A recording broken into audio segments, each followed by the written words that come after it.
welcome to Book Talks, where we talk about books, books, drama, and our bookish opinion. Today we will be doing our March reading wrap up. For more content from us, you can find us at Literary Liberation around the internet, and we are currently raising money for Cuba.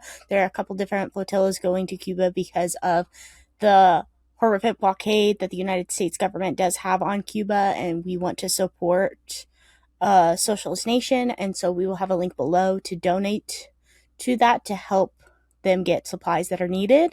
I'm your co-host Kristen. You can find me at 10cbr on all social media platforms. And I'm your co-host Mariah, and you can find me at Hungry Right on all social media platforms. And this month is a little bit different because usually we film this either like the last day of the month or like the first of the month.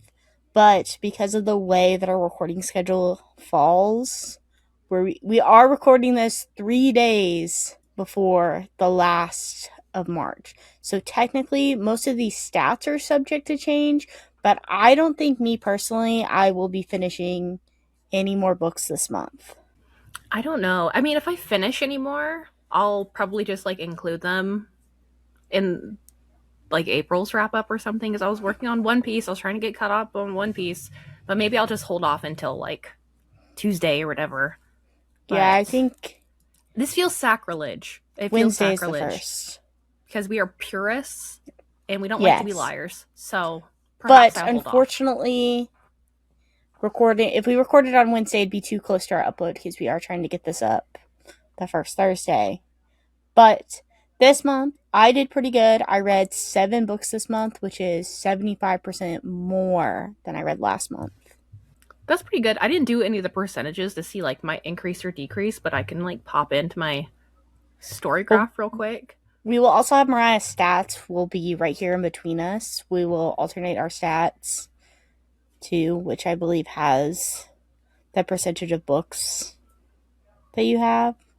Yeah. It looks like in February I read 11 books. So an increase by 2 so far.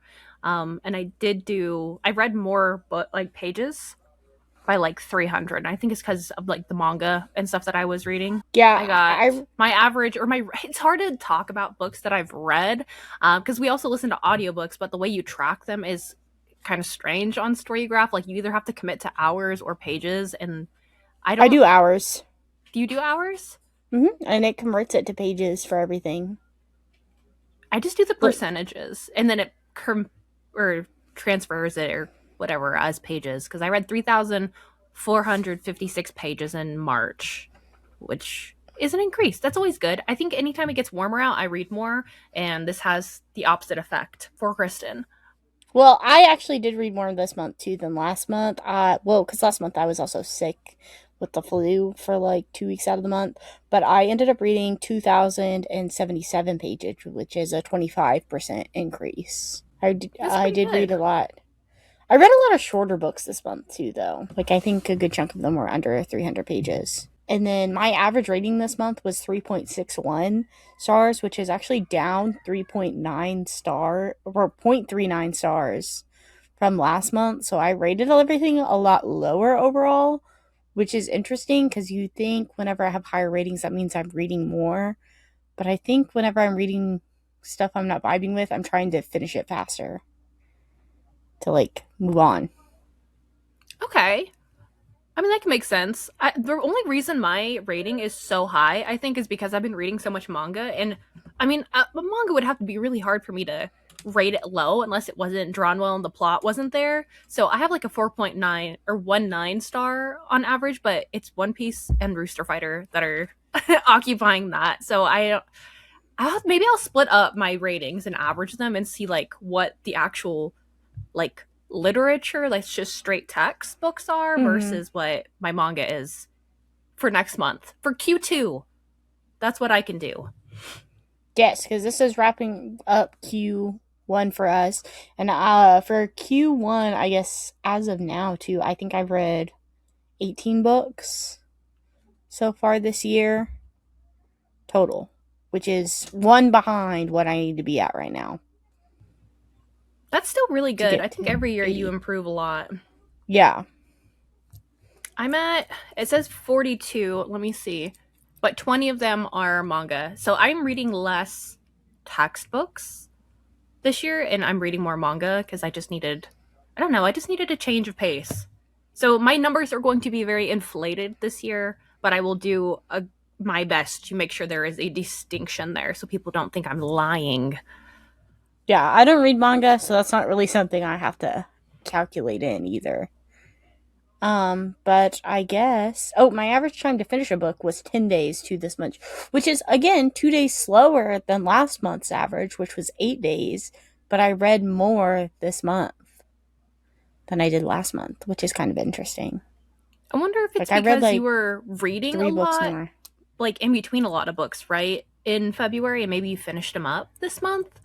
I don't I know. think most of them I started this month. I want to say Kindred might have been the only one. Not to spoil it, I can look at my Mine was 9 days, which is calendar. mine usually sits between 7 and 9 days, and I need to see if I can rectify that. 'Cause it feels How many do weird. you have in your current reads right now? Like how many books? A lot.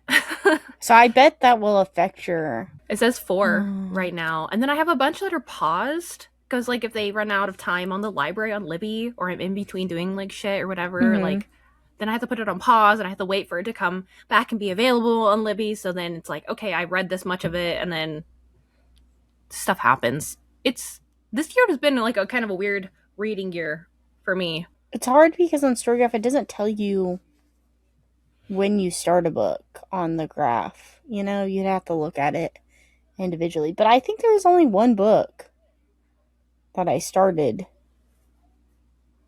I think Fable, And like their monthly calendar is a little bit easier to see if I you don't know. track I've it never like every used it. day. Is that a pro feature? I don't have Fable Pro. Mm-mm. Oh, okay. Well, maybe I have to look at that. But I guess we can get into the books we read in March. And technically, so the first book I finished in March, because I finished it on March 1st, so I read most of it in February, was Kindred by Octavia E. Butler, which is a science fiction, historical fiction novel where you follow Dana, a black woman who keeps getting teleported to a slave owning ancestor, like time traveling back in time for seemingly a random reason. And then obviously throughout the book, you'll discover why it's happening. And Mariah and I both read this for the podcast and we both really enjoyed it. But Mariah obviously talked about it individually in their February wrap up, while I finished it March 1st. So that's why it's here. But we have our full nuanced discussion will be linked in the description below if you want to talk about it. But we both overwhelmingly enjoyed it. I gave it 4.5 stars. I think Mariah gave it like 4.75 stars. Very good book. Highly recommend. My partner's reading it right now too, and he's loving it. So high It's a praise good for it. book. I think most people could pick that up. I'm glad we read that with our book club last month, so that Yes. was a good one. My first book that No, I we didn't read finished, that with the book club. Did we? No, we yeah, didn't. Was that February's book club? Why did I it not realize was. that? Oh, well, okay. It was for I don't think Black History anybody Month. talked, but I don't think That's anybody why it was talked very about it. quiet in the book club. So Yeah. Because I don't remember. I was trying to think if anybody said anything. Where I think this month's book, we had a little bit more discussion going on in it. yeah, my first read was Spread Me by Sarah Gailey. I think that's how you say her last name. It's like Bailey, but with a G. I gave it a 4-star rating. This is basically like John Carpenter's The Thing, but if it were set in the desert and horny and queer. So it has that going for it. It's the writing of it's really weird. At times it's strange, but I enjoyed it overall. Overall, I thought it had a really good like commentary on like climate crisis, capitalism or corporatism, and queerness, and it was quite refreshing for like a like monster romance novel. This is teetering more in the direction of like the horror erotica, like Megan or Meg Smitherman Thrum Yeah, is one I she think wrote and that's right. Swallowed. So it's kind of like that vibe. I don't know how to describe it, and go into it as blind as possible. I thought it was nice. It was something different. So that was my fun little choice of to kick off March. I think you were saying that we could somebody wanted us to review it on the podcast too, so maybe expect that in Q2, guys. No spoilers though. The next book I read in March was Beartown by Frederick Bachman, which is it's a translated novel from Swedish, I want to say. Because again, if you watch your other ones, I've been trying to read more translated novels this year, and Beartown was one of them. And basically, you follow like a big group of it's a small town, and you follow a bunch of different characters of people within that small town. And the opening page like starts off like the opening page is so crazy that I was like, "Dang, this is about to cook." And it's literally says a teenager picked up a double-barreled shotgun, walked into the forest, put a gun to someone else's forehead, and pulled the trigger. And so the only thing this team has going for it is like their star hockey team. Like they're basically it's a rundown town. There's nothing going for it, but they end up having a really good hockey team, and so then they're kind of maybe getting potential sponsorships and money flowing into the city because of their hockey team. But then the star hockey player does something unspeakable. I don't want to spoil it because I think if you're going to read it, it's better to not know. And the town ends up being very divided on how they should handle the action of this star player and whether or not he should be held responsible for what happened. That's so interesting. I have not heard you even talk about this book so far. I didn't even know you've read it. Yeah, I read it last month, obviously. But the thing is that like I was really excited for this book because one of my favorite booktubers, Newly Nova, like high praised this book, like loved it. And I was really like I wouldn't say I was disappointed by it, but I was because I kind of hyped it up a lot and I thought some of the commentary that it was doing was interesting, but it's a very slow paced novel and it is very much hockey focused. Like I like people are saying you don't have to be into sports or hockey. I feel like you have to have at least somewhat of like a passing joy for it because there is a lot of hockey talk within this. And I really did not care about hockey. I thought some of the characters were really interesting, but since it's such a wide cast of characters, like there are so many characters. Like I'm telling you, you're in the head of almost every single townsperson. And so too many times there would be townspeople that either didn't get enough development. So I'm like, why are we even really here? And then also I did not care about like their perspective on different things. But some characters I really enjoyed and thought were really strong. Benji was one of my favorite characters, really enjoyed his story. And there's a lot of great representation within it, but I think there's a lot more stuff it could have delved into where I feel like this is almost like a book club book where like you need to discuss it with everyone around you that's read it. And I liked it. I gave it 3 stars. It just wasn't life changing for me that I felt like other people have described it as. But I would try another Frederick Bachman book, but it'd have to be pretty good for me to like read his whole backlog, basically. And this is a series. I don't know how it's a series. There's 2 other books, and I don't think I'm gonna read those. To be How honest, weird. yeah. Because in Huh. reality, like the first book, it ends, it wraps up. I do think like we could have a full nuanced conversation on it if you wanted to read it, but I don't know. I expect a lot more. It was fine. It was okay. It's not something that like I would typically grasp. Like if you said like, "Oh my god, this like changed my brain chemistry," like maybe, but if you're just saying it's mid, I don't think I it's mean, worth. that's my I don't know. perspective. I Some don't. Okay, people love me it and though. Noli That's the thing. Nova don't typically have the same ratings on There's things, other so people though. You look up the book; it's got like really high ratings. Like it's over a 4 star average on Goodreads and Storygraph. So I don't know if it's just like a me thing. And I did lower my rating because originally I think I rated it like 3.5, but I lowered it down to a 3. Well, I had a 3.75, but I'm lowering that. I lowered it to a 3 because like the more I thought about it, but it's at 4.29 stars out of 600,000 on Goodreads. So it's altering some people's brain chemistry, just not mine. all right. Speaking of altering chemistry, this is a book that Chris and I both read together because we were prepping to review it for the channel and also because we want to go see the movie. So, Project Hail Mary by Andy Weir. Mm-hmm. I gave it a 4.5-star rating. It's like Interstellar meets ET. This is Kristen's second time reading this. I really Yes. liked it. It has some like corny lines But all in all, it's just like a good fun time, and it's really well paced. I like the book. The book is superb compared to the movie, but that's my Yeah, take. we And I don't haven't. know if that's a hot take or not, but that's my Uh, take. well, because basically, if you don't know anything about Project Hail Mary, which I don't know at this point if there's anybody that doesn't know what's going on with Project Hail Mary, because if you haven't read the book, I feel like you at least seen the movie because the movie is going buck wild bananas for like a movie blockbuster right now, which so happy for it. Love you, Project Hail Mary. It was one of my favorite books I read last year. I reread it. I did it through the Audible exclusive way, just listening to it. And the audiobook was fine. People act like it's like the audiobook of the century.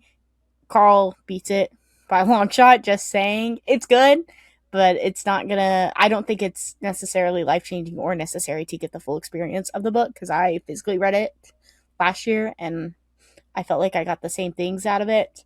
And I really enjoyed it. It was one of my favorite books last year. Favorite book. I won't count it toward my favorite reads this year because I feel like obviously that doesn't count, but it is still very good on a reread. And I also did enjoy the movie, but I do agree the book is better. Which very rarely I think are movie adaptations better than books.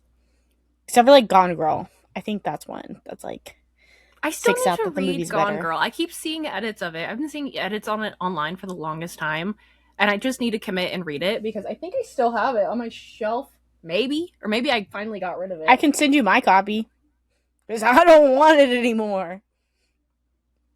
I'm not Yeah, a Gone Girl we hater, just y'all. got rid of it recently. I'm Cause not a Gone Girl hater. I'm just not a Gone Girl lover. Well, I guess the next book after, are you done talking about Project Kill Mary? yeah, I don't mean if anyone wants to know our full thoughts on it, we yapped Yeah. about it for an hour, so go check it out if you want to know more. We could definitely still review the movie. I'm not opposed to just posting that if somebody is curious. And all Yeah. it takes is one comment saying, "Hey, you should Review the review this," movie. and usually we'll just do it. Yeah. So The next book I read was The House of My Mother by Sherry Frankie, which, if you don't know anything about her or anything, it's the memoir of the eldest daughter from the Eight Passengers Family Vlog channel. And then it ends up discussing her abuse and like the harm her family faced from like her mother and other people around it. I personally didn't know anything about like Eight Passengers, even like whenever I picked this up. Like the only reason why I really read this is because it won the Goodreads Choice Award this past year for memoirs, I think, was it? And I didn't even realize like the book was out or anything. And I really didn't know anything about like the Eight Passengers thing. I know like vaguely like oh, family vlogging mom got arrested for abuse. Like that was like the extent I knew about this. And so I just kind of wanted to learn little bit more about it and see like what was going on. And this isn't really like a breakdown of everything that happened, nor does it really discuss the abuse because Sherry actually moved out, so by the time like she was arrested and all that stuff, but you do get to still see some of the abuse that she faced, even though hers wasn't necessarily physical abuse. And I think there wasn't a very strong reflection on this. I think she's also awfully young to be writing a memoir. Like obviously this is a very like polarizing topic about filming children and posting it on your blog channel and the exploitation of children, but it kind of mentions like the exploitation of children, but I don't think it doesn't it's obviously not a Marxist critique of it in any way. It's kind of liberal and the author is still a Mormon and like Mormonism is like a big like center of abuse that like from my perspective of reading this like the way Mormonism is treated. I think again, I'm not a Mormon, don't know that much about it. We've talked about it a little bit on this channel, but I think most religions are pretty predatory and this is an example of one. And I don't think there's enough discussion on the patriarchy really and how that could have affected the way that her mother views herself. And that's inherently like the problem too with like reading something where you can tell like the author does not have like a full like Marxist understanding, which is like not everyone's gonna have that, but it's just like essential, I think, in so many I feel like works. at some point, I don't know if this would be a positive, if people would respond well to this. I would love to rank memoirs and like Celebrity talk about memoirs. different just memoirs in general. It doesn't even have to be a celebrity one. It could just be memoirs, and we could talk about like what makes them successful and like good versus like Hmm. some of the other ones. Like there are like I don't know, Obama or Joe Biden or Kamala Harris or like, like the war criminal. It could be anyone. They could be the Harry, whatever his name is. Oh, Spare. That, Harry. yeah, Prince Andrew. No, it's Prince stuff Andrew's like his that. brother. I don't know what their name is. Harry something. Yeah, the one that's married to Prince the Harry. American girl. I think his name's just Prince Harry. I don't know if they have a last name. We're not Uh, British. I think it would be interesting to see both of our perspectives and like the different memoirs we've read over the years and like where we would rank them and why. But Well, also, I know because people like feel so weird about rating memoirs because they're like, I don't want to rate somebody's lived experiences. Like, but they I wrote don't it. I It's don't a piece of think art. whenever you're ranking, like I'm not against rating memoirs. Like I know that's a controversial. Stop me if you think I'm freaky for that. Whatever. Because I gave this 3.25 stars because I didn't think it was all that well written or anything, and it was interesting in some aspects, but I think there could have been a lot more, especially if maybe she was older because she's younger than I am now, and I just feel like young you can't write a memoir being so young either. Like there's still so much life to experience, I think, and maybe if she had like her, I don't even think her prefrontal cortex would be fully developed Do you think either, and there's a especially memoir industrial complex, especially I do amongst like younger I people? that's kind of how it feels, which I mean like the thing is that she's very young, like but like Jeanette McCurdy's memoir, like I'm glad my mom died. I thought that was a really well done memoir. In a lot of ways. And I'm not against ranking memoirs because I do think that like if you didn't want people to like rank your life story, make a YouTube video then or something talking about it, or like you don't have to write a book. Nobody's forcing you to write a book.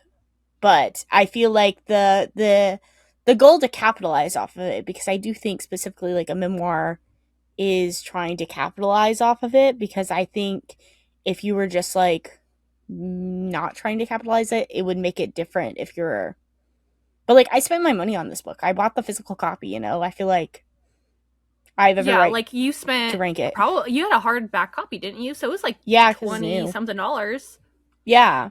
So I mean, if you don't want people to rank your memoir, then they wouldn't be publishing it, is what my opinion is. Which may be a hot take. Maybe we could do a whole mini on memoirs if people want that. Jokes on everyone. The reason we do these minis is just so we can get ideas for content. Just kidding. Oh, this next book that I read got me into a little bit of heat over on Instagram, but it was No Longer Human by Osamu Dazai. This book came out in 1948. I gave it a 2.75 star rating. I know it's very beloved. People love it. They feel very connected to the story. I did not. And people think because I'm just a girl, I can't possibly conceptually understand the plight of a man. But that just like wasn't it. If you don't know what this story is about, it's about a young man and his life story, and you get all of these different like journals that somebody has discovered and is reading. And it's his life journey, like the awful things that happen to him that kind of like help him to view the world in a way where he does not feel he relates to the people around him. He doesn't feel human. So he feels like something other. And very early on, you can kind of tell like there's some elements of like possible neurodivergency. And I definitely think the trauma he was um, under definitely influenced how he behaved. But some of the parts in this book just like didn't really make any sense or like justify like his sexism and misogyny to me.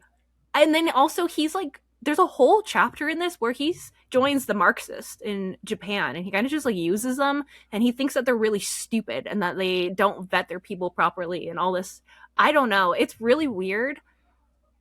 I didn't Very strange realize little you classic. said it was published in the 40s. I didn't even realize. 1948. Like I've seen the cover. The cover seems like obviously it's probably a new cover, right? But because I feel like I've seen people talk about that on Book Talk, which I feel like is kind of interesting because I feel like classics like that don't really become mainstream, I guess.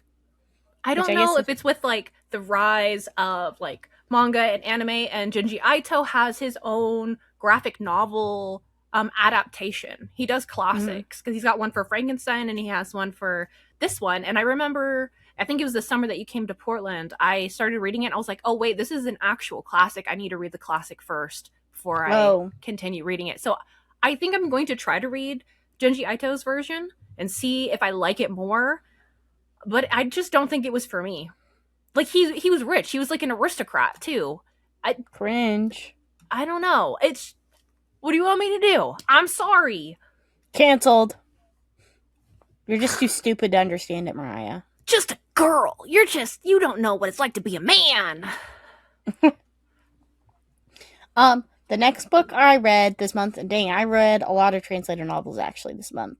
Because the next novel I read was The Moustache by Emmanuel Carrere. I don't know, he's French, don't know how I say his name. Sorry. But basically it's about a guy that shaves off his mustache for like the first time in 10 years. But then afterwards, his wife and like all his friends are like, hey, you never had a mustache. I don't know why you keep gloating about you shaving your mustache. And he goes into like an identity crisis basically because he knows he had a mustache and he like kind of starts going a little cuckoo bananas throughout it because of he thinks like his wife is like playing a prank on him and stuff. It's really weird. It's like absurdist and it felt like the I think you should leave with Tim Robinson like of that aspect, but it's not that funny. It's kind of just sad and it's short. It's less than 200 pages and I liked some aspects of it, but it is a very confusing read. Like it's one of those where like I don't think maybe I am too stupid for this book. You know, but I like Dude, I hate feeling like that when you're reading a book, but sometimes you're right. Sometimes you're right. And it is like people, like, it's a pretentious book. I don't know. I definitely want to check it out because it sounds like very akin to Rachel Ingalls' Miss Caliban? The frog romance book. It oh kind of sounds like the same kind of vibe. So this is something I would read. maybe So I maybe mean I'll I read didn't it. hate it. I liked some of the aspects of the characters, but also I think the main character who I believe he remains unnamed throughout.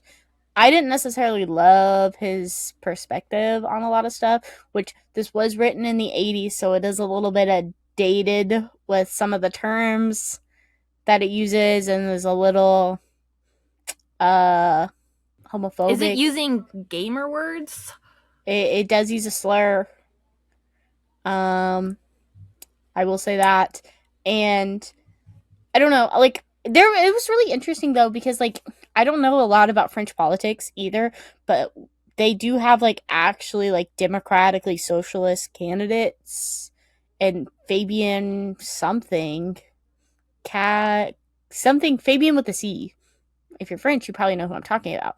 But it mentions him in the book, which I thought was pretty interesting because like it does like it's a very sly mention, but it's just something that I noticed that was different because this is a translated novel too from like French, and I think that's really interesting that that would be put into this book where I feel like that doesn't really happen in like American Western novels.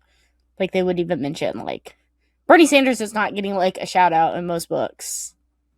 I You think know? that's what's nice about reading some translated novels is like the politics of them are so much different than what we get here in Mm-hmm. the West. So our like classics that we read, that if they're just like English classics, unless it's like Steinbeck or like somebody of that Mm-hmm. caliber, you're not gonna have that. It's fun. I think reading translated novels is really cool.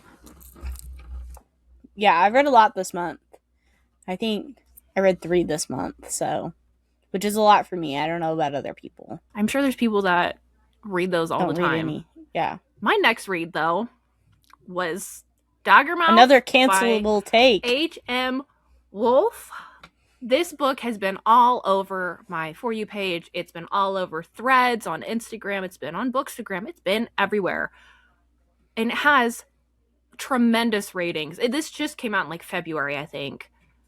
It has like an over 4-star rating. It's crazy. It just got picked up to be traditionally published too whenever the indie publish just like randomly blew up And so the fact that they're basically pulling it from shelves to traditionally publish it, and then also they delayed the sequel that was supposed to come out this year, which is now being delayed to next year. And honestly, that's probably a good thing because this is described as being like the first true enemies to lovers dystopian dark romance. And like the I don't want to say too much because Kristen and I are going to read and review this, but it's like these people that live in this caste like society where there's like the heart and the boundary, like all of these different areas that they're forced to live in based on like their economic place in society. And then if you live in the heart, you have to wear a mask to cover your like face so that you are completely unidentifiable. I don't really know, it didn't really explain it. Here's the issue, right? There was potential with some of the class politics in this, but the plot isn't really there's so many different point of views and there's a lot of twists, but like the characterization is lacking and the world building is lacking, and I just feel like there's like too much, and I don't know if it's gonna be flushed out in the next one because there is Well, potential. Because when there is like class solidarity and they're talking about like just like exploitation, they're talking about revolution, they're using those words, but it's just missing like something like the secret sauce. I don't know what's missing in this. Like the romance well, isn't romancing. I know. Well, since this was indie published too, not that indie publishers can't afford editors, but I think typically it's fairly unlikely if somebody is indie publishing or self publishing their book, it is not having a big editing team going through it.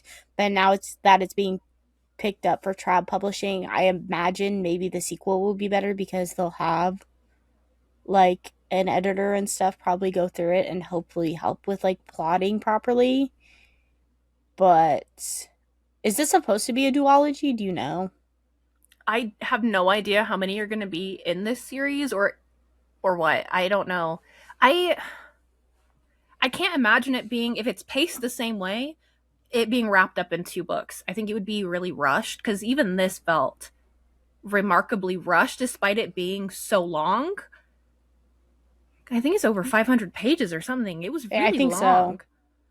But Yeah. I don't know, because at least like with something like The Will of the Many, despite my critiques of the politics, it's paced well. And there's like Hmm. adequate characterization with the people around. I do obviously have my criticisms. If you want to hear them, go We listen got to an them. episode. But this, it was just like it was missing something, and I don't know what it was. And like, there's also like no racism in this, which I thought is really strange. But there is misogyny and sexism, and there's class exploitation, but there really isn't racism, and I wasn't expecting that, and I don't know why, unless I missed something. And I hope that when you read it, you can pick something up on it because I'm just confused. I don't know why it has such a high rating. I don't know. Well, that will be in my April reads because we will be reviewing it. I think in April. So look out for that. But the next book I then read this month was Love of Worker Bees by Alexandra Kollantai, which we read for the book club on Fable. If you want to join that. But it's basically 3 short stories about different women and their perspective of relationships under the USSR. And we did do a full podcast episode on this. So if you want our full nuance reviews, we won't really go in depth here. But Mariah and I did not especially vibe with this book very much. We like the politic aspect because obviously Kollantai is a Marxist and is critical of the USSR in it, but not in a way that's a detriment to like being like it shouldn't have been the Bolsheviks that won, you know? And so we liked that aspect, but the stories were not paced very well. One of the main stories was like 80% of the book, and that was like the most chopped story of all, too. And so for me, that really deterred my rating because I felt like I was mostly just writing that book. Yeah, I gave it like a 3 star. I had really high hopes. I don't hate it by any means, and I'm glad that I read it, so I have that frame of reference. And I'm curious what other like Marxist authors have written, because I'm gonna get into like the whole like socialism, realism, and read some of the other authors that were like approved by the Soviet Union. So stay Mm. tuned. Maxim Gorky, though, I am crossing my fingers. I'm going to read his stuff, and then I'll read Tolstoy. I Is know that Tolstoy the wasn't under the USSR, but whatever. Who's That's the Mother. Master and Marguerite person? Because that was under the USSR too, wasn't Mikhail it? something. Yes, but it was one of Later. those things that Stalin like banned. Okay. It's about Stalin. He's the devil in it, I think. The cat. Maybe Meow. it's like a dark romance. We can't escape it. Enemy Feminism, my only nonfiction book. I have not been reading a ton of nonfiction this year. I very much like slowed down, I'm trying to be more particular with what I am reading. But Enemy Feminisms, Turfs, Police Women, and Girl Bosses by Sophie Lewis. It's a five. It honestly might be even a 6-star reading. It's an expansion of what Angela Davis wrote in Women, Race, and Class, and it's a much more like contemporary because it's critiquing different radical feminists. It talks about like second wave feminism. There's just so much more and different agents of white feminism, especially like over in England, like Mary Wollstonecraft and like her ideals. And it also gets into like imperial feminists and fascist feminists, like the different feminist, like there's a whole Branches. KKK clan for women. Did you know that? I didn't know I that. didn't know. Fun It's on fact, my there's a whole TBR. chapter. It's on I Kristen's just TBR. I just picked it up But because I Mariah was just think praying it it, gets praising it really all to month. the heart of why a lot of different feminisms are not successful and how they don't Why we need prioritize Marxist feminism. liberation. They like to maintain a lot of systems of oppression. So if you liked Women, Race, and Class and you're like, man, I wish there was something newer, this is that book, and it's Yeah. great. I don't have I'm any really criticisms of it. Honestly, like I cannot think of one. I think people might think it's dry, but the actual like politics of it are really good. I don't know that Sophie Lewis is an actual Marxist, but she does reference what I think are Marxist authors. Like I think she talked about a short history of trans misogyny and then somebody else. I can't remember. Another author well, I'd read. I was like, okay, I think I yeah. trust you. This one I'm really excited to read because I do remember it was a couple of years ago I read Women, Race, and Class by Angela Davis, and I remember like whenever I finished it, I really enjoyed it, obviously, but I was like, it ends by like the 70s or 80s, I think maybe, or so, and so there's just like so much like within our history now that's been happening and stuff that I was like, I wish there was a contemporary analysis on this, which I'm sure there are plenty online and stuff, but this one I'm very excited for, because especially if it's not praising. I feel like it's really hard nowadays to find stuff that's not praising like breaking the glass ceiling feminists, because like that's like the whole thing is like liberal feminists. They're destroying our movement. They drive me nuts, and I love to have this because then I can throw it at all of the like radical feminists, like Dworkin and McKinnon types. I'm like, you should read this. You should Yeah. you should read this and see what it says. Yeah. But yeah, I'll leave it at that. Go read it. There's you can't lose anything by reading it. Yeah, I think I'll try to get to it next month. I was thinking about getting like the audiobook. My library does not have the audiobook though, so I'd have to buy it I think I got to it when it listen was to on it. sale I during think it's on the Cyber Monday on Audible. It was like $1 or something because I bought a bunch it's of like really cheap $15 right audiobooks. now. Might just wait until So, they go on sale again. I'm sure they will. maybe. That's what might be what I have to do. But the last book I read in the month of March is Protocol by Martha Wells, which is the third Murderbot. And if you don't know anything about Murderbot, it's basically just about Murderbot, who is a hack security unit, and he hates humans. It hates humans. I don't know. He doesn't. They don't really have pronouns because it's a robot. And they just want to watch soap operas all the time, but it doesn't want to be shut down because obviously if you're a hack security unit with guns in your arms, the company would not want that thing to be self-aware. So instead of, killing all the humans like he would want to do, he has to pretend like he's still a functioning sec unit. So he just pretends to be a robot still, which is fun because he's socially awkward and hates humans. So it's fun to try to see him pretend to be that. Which this is the third one that I read. I like Murderbot. I like the first two a little bit more than this one. This one's fine, but the ending was really good, so it makes me really excited to pick up the next one.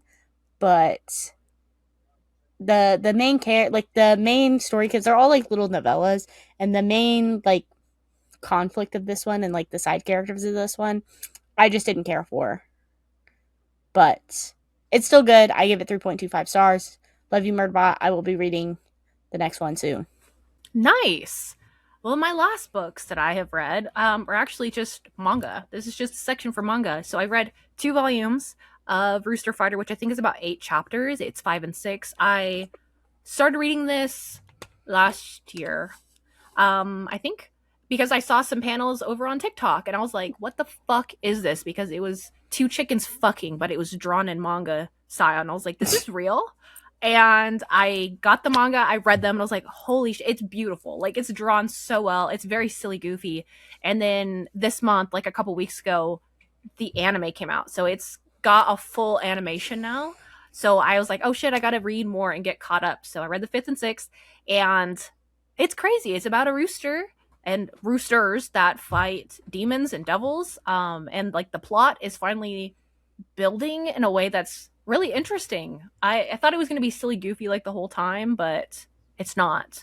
It's getting somewhere, and I am so curious what's going to happen.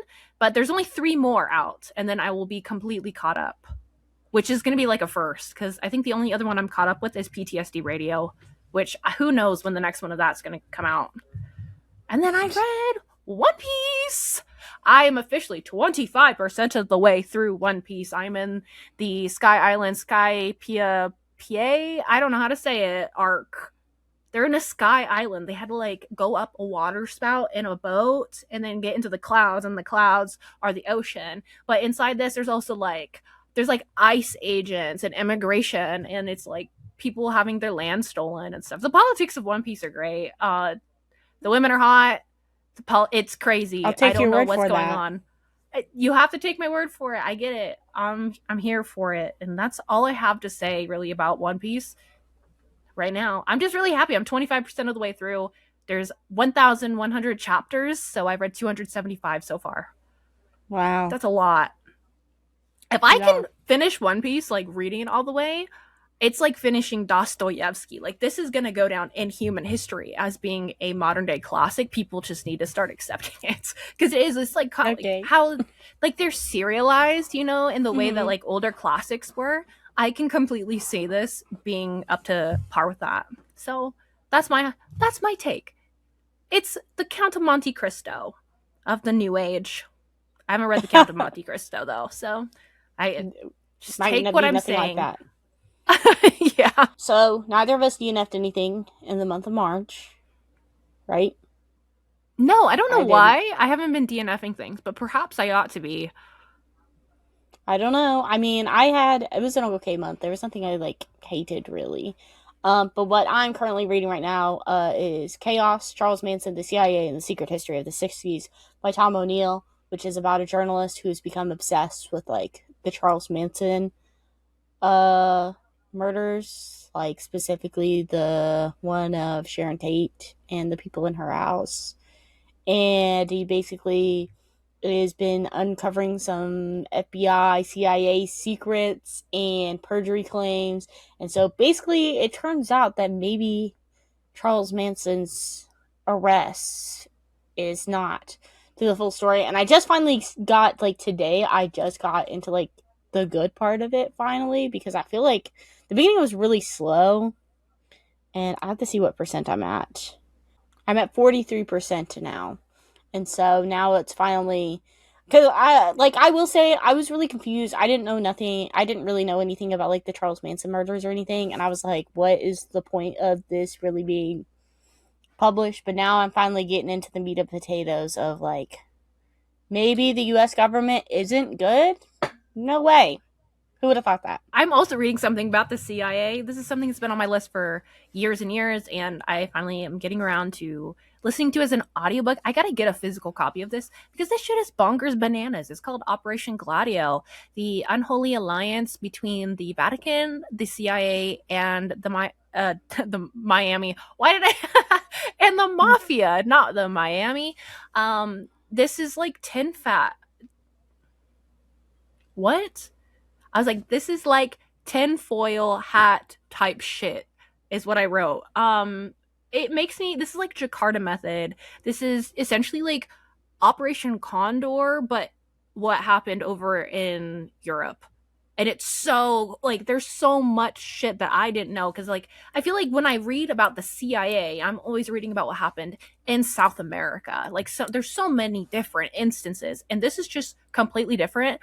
And the Vatican and the CIA have like collaborated to hide money, and there's like different big actors. Like it gets into like different people from Nazi Germany that got moved over to the US and like their role in different things. And Operation now it's talking Paperclip. about it's crazy. It's bonkers. I right now it feels like it's gonna be a 6-star read, but I did go and look at some of the reviews, and I think his conclusions might make me rate it a little bit lower. So I don't know. But right now, it's crazy. There's so much. It's very positively talking about like the anti-communist stuff. Like it's not being done in like a derogatory way. It's very like this is because of like communism and the threat that it was posing. The Red And Scare also like the propaganda. threat of like liberation theology when that emerged as like a political movement within Catholicism, which I thought was really interesting so far. I'm not only like 40% of the way through though, so we'll see.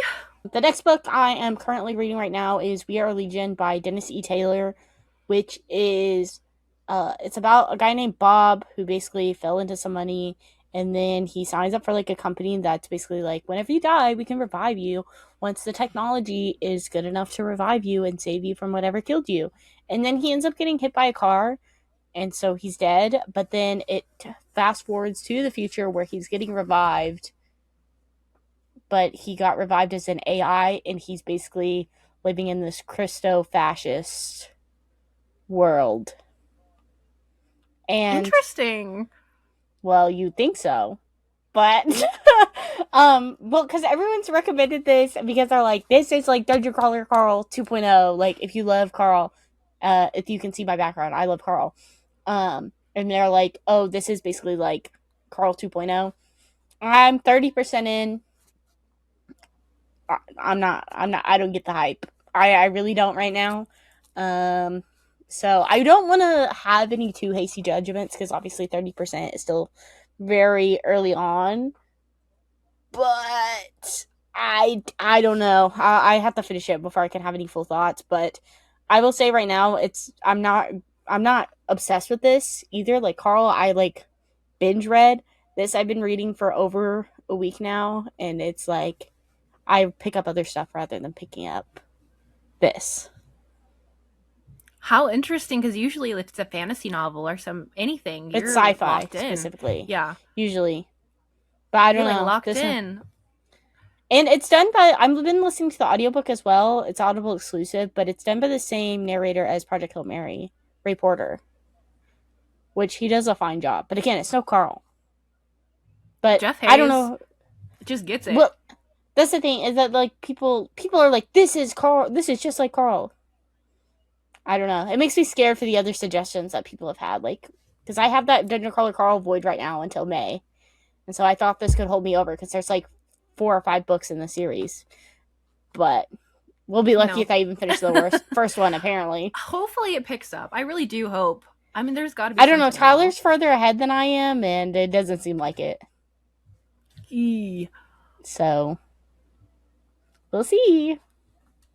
Speaking of disappointments, so I've been getting into reading historical romances, and I'm reading this one. Bodice Rippers. The Flame and the Flower by Kathleen Woodywes. Actually, my mother-in-law was talking about this. She's like, I've read every single book by her.